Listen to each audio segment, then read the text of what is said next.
Very well. As you can see, the whole intent of the Electoral Act is that the vote should count and that people should not be disenfranchised, and also the reduction of the influence of money in politics.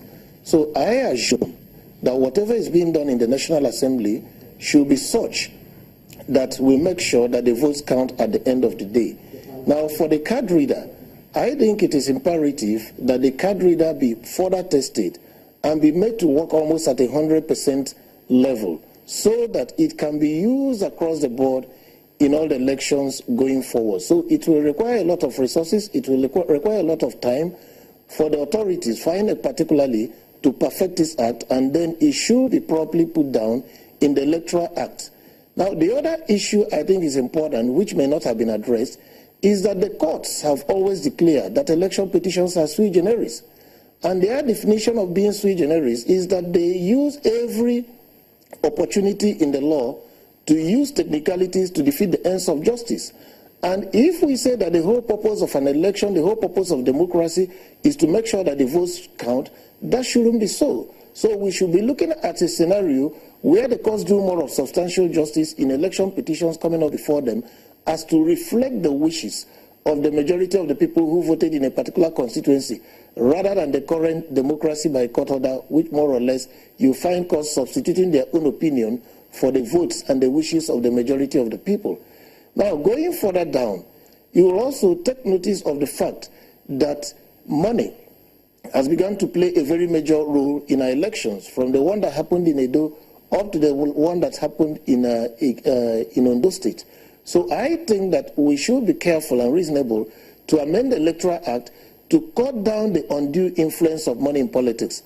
And by that I mean we need a system where those penalties in the law should be made effective, should be activated by INEC, should be activated by the police and by other law enforcement agencies, so that you don't say you have a ceiling of, say, 1 billion for presidential elections, and at the end of the day, people spend 5, 10, 15, 20, and the electoral umpire looks the other way, and the law enforcement agents look the other way. So it's like there is no ceiling at all. So we must have a system that will allow those kind of provisions in the law to become effective. All right. A lot of people, someone like me, will wonder, for example, if we do not really learn from history. We know Justice Uwe's report and the Electoral Offense Commission have been suggested, and some of the lessons and some of the what one could take away from Justice Uwe's report and some of the recommendations there. Where is that report? And will that report just go without being really considered or being implemented again? And we're going ahead with amendments and amendment upon amendment time and again. What's some of the issues you raised now about punishment, discipline, and correcting the ills in our electoral process? Does it not come to the fact that we already have a template on the ground? Yeah, very well. I think, like I've always said about the definition of madness, doing the same thing without changing the variables and the circumstances and expecting different results. As usual in Nigeria, we had a report, very beautiful report, done by very intelligent and knowledgeable people. We closed it up, put it in the shelf to gather dust. And I think that we have also set up another panel to make another set of recommendations. So I perfectly agree with you that those recommendations should be looked at again, and on the basis of the experience and history we've had, used as a template for amending the laws. And you know, there were recommendations about shifting the burden of proof. You know, in the electoral jurisprudence, you don't just have to prove substantial non-compliance. You have to also show that that non-compliance affected the results of the elections. And in fact, there's this burden of proof or standard of proof that say once you allege a crime, that you must prove beyond reasonable doubt before it can lead to the invalidation of the results of an election. Meanwhile, you are being asked to prove beyond reasonable doubt in a case where the person you are accusing of doing that is not going to suffer a sanction.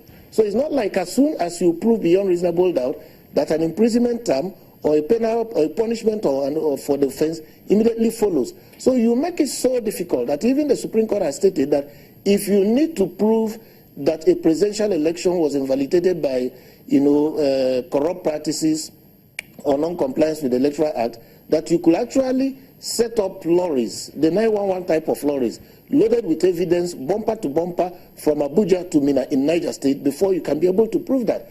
And when you look at the rules of the 180-day rule for you to prove this thing, even at the court of first instance, you find out that you are faced with an impossibility.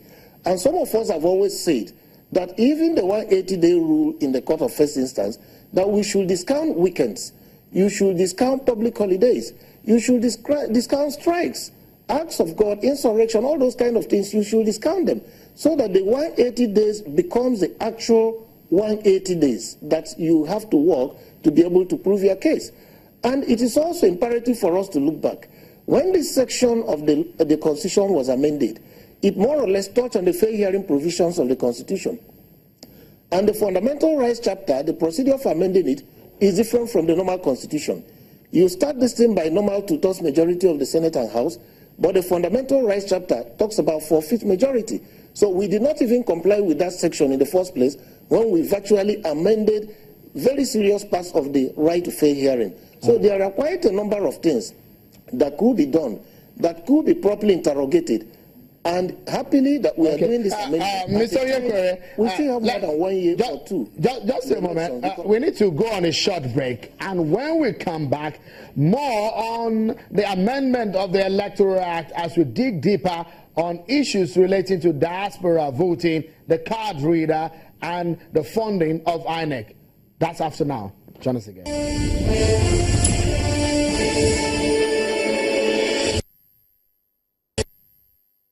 The first runner-up of the primary election should take over the results of the candidate that died.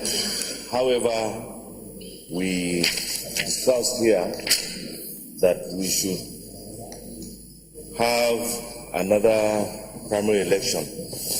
INEC should suspend the election for a period not exceeding 21 days, in which the political party should conduct another primary within 14 days. Paragraph 3C of this section. If the card reader fails, the presiding of being satisfied that intending voter is the owner of the voter's card may accredit intending voter to vote in this election.